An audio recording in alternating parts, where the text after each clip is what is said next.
love dinosaurs.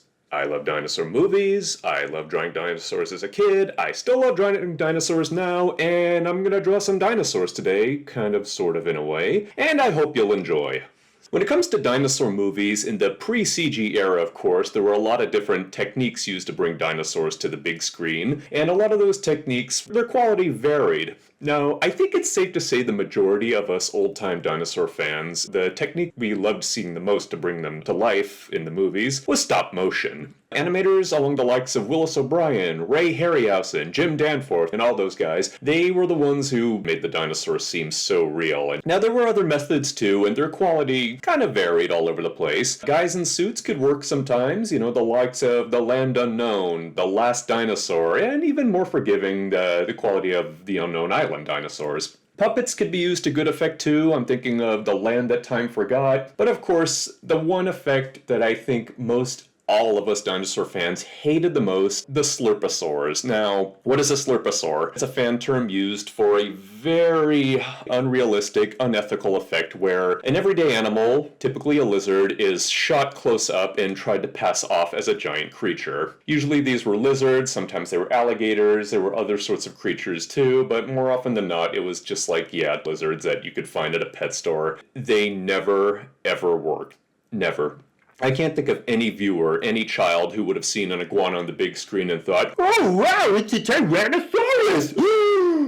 No, because it never worked. And it was always just very cheap, very condescending effect that I don't know what a lot of those guys were thinking other than just trying to save costs and just having complete disdain for their audiences. There are a lot of cheapo dinosaur movies that had poor animals just shoved up on screen trying to trick us into thinking we were seeing something better. And not surprisingly, a lot of these dinosaur films are the ones that are looked down the most. But today we're going to talk about a dinosaur film that is a classic in its way, but it's never quite gotten the fan prestige given to the likes of The Lost World or King Kong, and for obvious reasons too. 1 Million BC is a fantasy movie about cavemen and dinosaurs living side by side, and that already tells you that you're not meant to take this seriously, which is like, okay, so be it. So it's just action and adventure and, suspend your disbelief and just watch glorified versions of cavemen fighting not particularly glorified versions of dinosaurs. Now, there are a lot of different effects in this movie. There is one man in a suit Tyrannosaurus that is just very briefly shot and barely visible on screen, but the majority of the creature effects in this movie are just animals shoved up there, meant to try to pass us off as something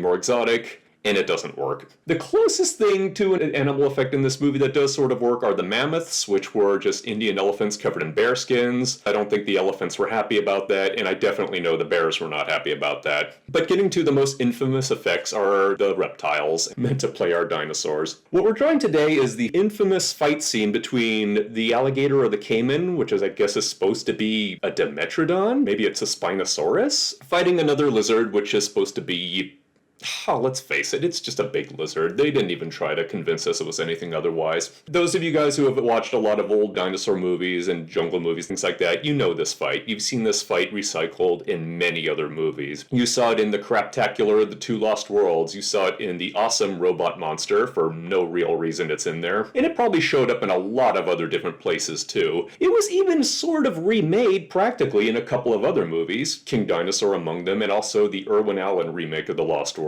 Neither one of those are really any good. Now, the only thing that's worse than poor little animals up on screen try to pass off as dinosaurs is seeing these poor little animals suffering on screen. There is a lot of animal cruelty in this movie, and even though it doesn't quite reach the levels of something like Cannibal Holocaust, it's still really rough to watch. There's a moment in this movie where a coati, basically playing a giant mammal of some sort, comes across a snake and it eats it. It's a living animal eating another living animal, and yes, this is something it would be doing in like a nature documentary or whatnot, but it's still not pleasant. And of course, the aftermath of that alligator caiman versus lizard scene is the lizard's death in a very, very, very uncomfortable shot where the lizard is visibly bleeding, presumably because it had been bitten by the alligator, but knowing this movie, it might have even been stabbed by a crewman, and it's really a rough one to watch. The climax of this movie is an iguana buried under a rock slide. There's no reason for me to believe that those weren't real rocks, that wasn't a real iguana dying on screen, and wow, it's really not fun.